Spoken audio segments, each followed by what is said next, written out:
Թայլանդի և Կամբոջայի միջև բախումները շարունակվում են։ Ռազմական գործողությունները ծավալվում են նաև Սիամական ծոցին հարող սահմանային հատվածում, ինչպես նաև արևելքում Լաոսի հետ սահմանի մոտ։ Թայլանդի տվյալներով Կամբոջան կիրառել է գրադ համակարգեր, ինչպես նաև անօդաչու թռչող սարքեր և տանկեր։ Կամբոջան էլ հայտնել է, որ թայլանդական կողմը ԱԹՍ-ների, հրետանու և ականանետերի կիրառմամբ հարվածներ է հասցնում տարբեր շրջաններին։ Թայլանդի և Կամբոջայի սահմանին մարտերը վերսկսվել են դեկտեմբերի 8-ին։ Կողմերը միմյանց են մեղադրել ամռանը ձեռք բերված հրադադարի խախտման համար։ Այս տարվա հուլիսին երկու երկրների միջև հնգօրյա մարտերի ընթացքում զոհվել էր առնվազն 48 մարդ, իսկ 300,000-ը տեղահանվել։ Այդ ժամանակ կողմերը Մալայզիայի միջնորդությամբ և Միացյալ Նահանգների աջակցությամբ հասել էին հրադադարի, սակայն նոյեմբերին Թայլանդը հայտնեց կամբոջական կողմի տեղադրած ակամի պայթյունի հետևանքով իր զինծառայողի վիրավորման մասին, հայտարարելով, որ կասեցնում է խաղաղության համաձայնագրի իրականացումը։ Կամբոջան հերքել է մեղադրանքը։ Դեկտեմբերի 9-ին Միացյալ Նահանգների նախագահ Դոնալդ Թրամփը խոստացել էր գործադրել բոլոր ջանքերը Թայլանդի և Կամբոջայի միջև զինված հակամարտությունը դադարեցնելու համար։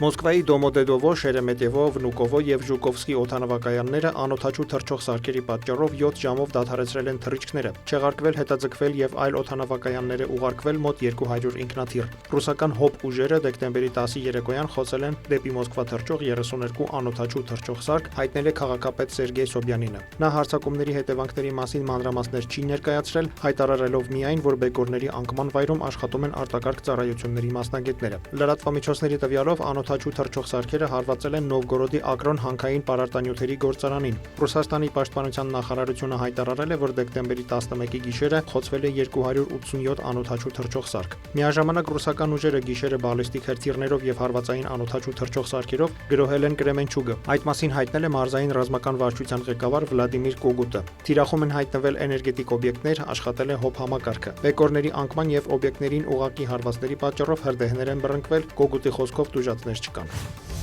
Դոնալդ Թրամփը կրկին խոսել է Ուկրաինայում նախագահի ընտրություն անցկացնելու անհրաժեշտության մասին։ Վոլոդիմիր Զելենսկին պետք է իրատես լինի, հայտարարել է Միացյալ Նահանգների նախագահը։ Նրանք վաղուց ընտրություն չեն անցկացրել։ Նրանք կորցնում են մեծ թվով մարդկանց։ Ուկրաինացիների 82%-ը պահանջում է համաձայնագիր կնքել։ Ես դա հասկանում եմ, ասել է Թրամփը։ Սպիտակ տան ղեկավարը հավելել է, որ Ուկրաինայում կոռուպցիայի հետ կապված լուրջ խնդիրներ կան, ինչը ևս մեկ պատճառ է ընտրություն անցկացնելու համար։ Վոլոդիմիր Զելենսկին էլ Գերագույն Ռադայի ներկայացուցիչների հետ քննարկել է պատերազմից տուժած Ուկրաինայում նախագահի ընտրություն անցկացնելու հնարավորությունը և սպասում է պատգամավորների առաջարկներին։ Ես թույլ չեմ տա Ուկրաինայի դեմ ուղղված որևէ շահարկում։ Եթե գործընկերները, այդ թվում մեր առանցքային գործընկերները այդքան շատ ու հստակ խոսում են Ուկրաինայում ընտրությունների մասին, ապա մենք պետք է յուրաքանչյուր հարցի հիմնավոր պատասխանը տանք։ Դա հեշտ չէ, բայց այս հարցի շուրջ ճնշումը մեզ հաստատ պետք չէ, ասել է Ուկրաինայի նախագահը երեկոյան տեսաուղերձում։ Ավելի վաղ Զելենսկին հայտարարել էր, որ Ուկրաինան պատրաստ է նախագահի ընտրություն անցկացնել, եթե Ամերիկայի Միացյալ Նահանգները և Եվրոպան ապահովեն անվտանգությունը։ Միևնույն ժամանակ Axios-ը հայտնել է, որ Կիևն ԱՄՆ նախագահի վարչակազմին է փոխանցել իր պատասխանը պատերազմը դադարեցնելու վերաբերյալ ամերիկյան նախագծին։ Այն պարունակում է մի շարք մեկնաբանություններ և ուղումներ խաղաղության ծրագիրն իրագործելի դարձնելու համար։ Նոր առաջարկների մի մասը վերաբերում է Զապորոժիեի ատոմակայանի տարածքի և կարգավիճակի հարցերին։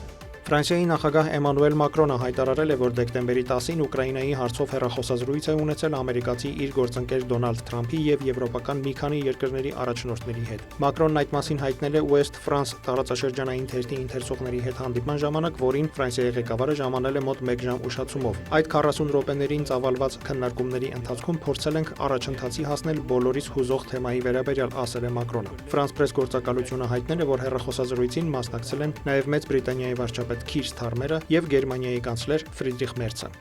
Դավիթ Մուրադյան, լուրեր։